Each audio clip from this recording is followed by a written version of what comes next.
Breaking high voltage news में आप सभी का स्वागत है। आज हमारे साथ हैं शिक्षा अधिकारी और आज तम्बाकू विश्व निषेध दिवस मनाया गया है। आइए सर से जानते हैं कि किस प्रकार से इसको जनता तक पहुंचाया जाएगा। सर बहुत बहुत स्वागत है आपका। धन्यवाद। ये जो आज आपने ये प्रोग्राम करवाया है इससे क्या लाभ होगा? आज 31 मई को प्रति एक वर्ष विश्व तम्बाकू निषेध दिवस के रूप में मनाया जाता है और ये एक राष्ट्रीय पर्व की तरह है, क्योंकि आज समाज में इस तरीके से नशा व्याप्त है। कई प्रकार के नशा हैं, इसमें तम्बाकू का मेजर रोल है। सिगरेट लोग पीते हैं, बीड़ी पीते हैं और कई रूपों में इस तम्बाकू का सेवन करते हैं जो स्वास्थ्य के लिए बहुत ही हानिकारक है। और आज हमारे कुछ विद्यालयों ने, जिसमें DBS शीशम झाड़ी के नेतृत्व में कई विद्यालयों ने कंबाइंड रूप से एक रैली का आयोजन किया जो समाज के लिए बहुत ही प्रेरणादायी है। और इस प्रकार के कार्यक्रम प्रत्येक स्कूल को आयोजित करने चाहिए। और आज संपूर्ण हमारे उत्तराखंड में सभी सरकारी और प्राइवेट विद्यालयों में ये कार्यक्रम मनाया जा रहा है और इसमें एक शपथ भी सभी के द्वारा ली जा रही है कि वो किसी प्रकार से इस तम्बाकू का सेवन नहीं करेंगे, इससे समाज को दूर रखेंगे और हम समाज में सकारात्मक जो है भाव का प्रेरणा देंगे, जिससे हमारे बच्चे, हमारे युवा, हमारे बुज़ुर्ग लोग इस जो अभियान में शामिल हों और जो नशे में कई हमारे यंग पीढ़ी शामिल होती जा रही है वो इससे मुक्त हो और उनके प्रगति में जो ये बाधा उत्पन्न हो रही है उस बाधा को दूर कर सकें। मैं अपने सभी विद्यालय के छोटे छोटे बच्चों को हार्दिक शुभकामनाएं देता हूं कि उन्होंने इस कार्यक्रम का आयोजन किया, क्योंकि छोटे छोटे बच्चों के ज़रिए ये मैसेज ज़्यादा स्ट्रांगली जाता है। क्योंकि अगर बड़े लोग यही मैसेज देते हैं तो शायद वो उसका प्रभाव इतना नहीं पड़ता है, उनकी लोग इतना नहीं सुनते हैं। परंतु छोटे बच्चे जब ये मैसेज देते हैं तो क्योंकि बच्चे इनोसेंट होते हैं तो उनकी हर कोई बात मानता है। अगर छोटा बच्चा किसी बुज़ुर्ग के मुंह में से सिगरेट खींच भी लेगा तो बुज़ुर्ग को शर्मिंदगी महसूस होगी और शायद वो कभी सिगरेट का इस्तेमाल नहीं करेगा। यही अगर कोई बड़ा आदमी उसके मुंह से सिगरेट छीनता है तो शायद वो नाराज़ भी हो जाता है। तो इसलिए बच्चों का इस ये जो अभियान चल रहा है उसमें शामिल होना ये बहुत ही प्रेरणादायक है और मैं इसमें शामिल होने वाले सभी बच्चों को हार्दिक शुभकामनाएं देता हूं।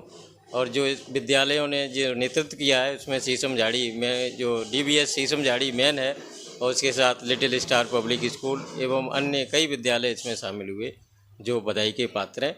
और मैं उम्मीद करता हूं आगे भी ऐसे राष्ट्रीय पर्वों में वो अपना योगदान करते रहेंगे और समाज को सकारात्मक मैसेज देते रहेंगे। धन्यवाद। सर आपने बहुत अच्छा ये कार्यक्रम करवाया, लेकिन कुछ स्कूलों ने छुट्टी काफ़ी दिन पहले भी कर दी है स्कूलों की, तो जो स्कूल इसे नहीं मना रहे हैं, ठीक है, उन पे आप कोई एक्शन लेंगे?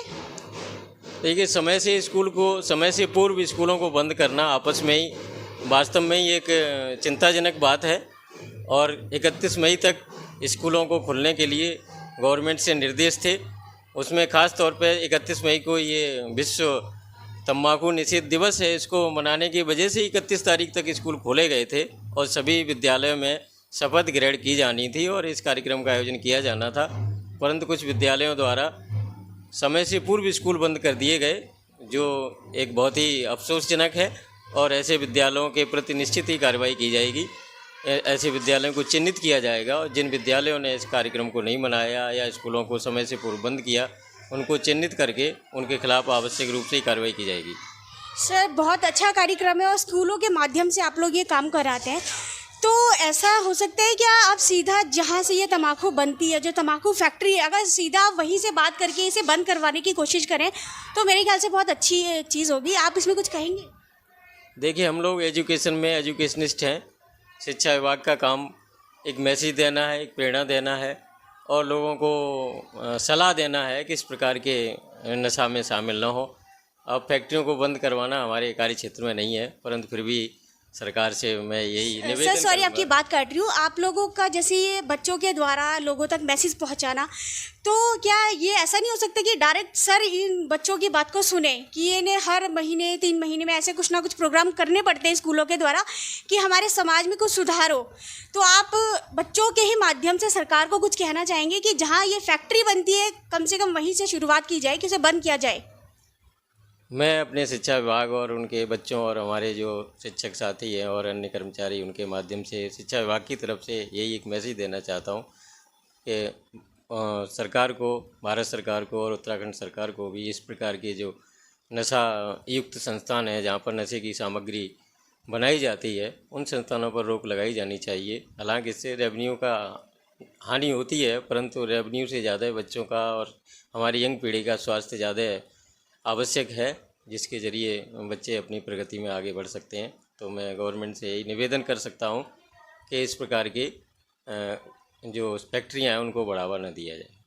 सर आप बहुत शिक्षा अधिकारी हैं, आपको कितना समय हो?